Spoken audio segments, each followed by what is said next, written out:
Hello! Today I'll be showing you how to change the batteries in this Honeywell 5804 4-button wireless key fob.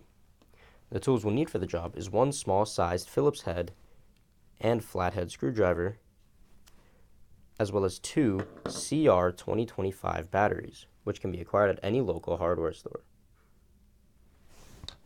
The first step that we're going to do is we're going to take our Phillips head screwdriver, flip the key fob over to the back, and remove the screw so we can take the back plate off the key fob. Once we've removed the screw, we're then going to use our flathead screwdriver and we're going to take the back cover plate off. Now the easiest way that I've found is we're going to face the buttons towards the top. We're going to put the screwdriver in where the keychain part is.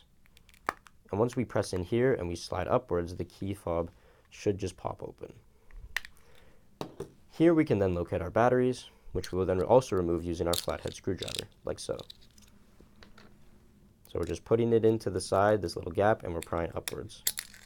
And the battery should just pop out like so. Then, to put in our new batteries, we're going to put it in with the positive side, or the side with the text facing down. And we're going to start in at an angle to make sure that the batteries are touching both of these metal parts here. And then we're just going to slide it into place so it sits nice and flat, just like so. So once again, positive side facing down, lined up on the two pieces of metal here, sliding it in, and pressing it down. Once we've done this, we can then reseal the key fob, which all we have to do is line up the edges and press it into place, just like so.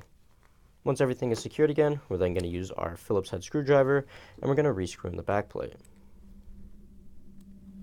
just like so. Now once the back plate is screwed in and everything looks good, our job here is done, and we've changed the batteries. And that's it.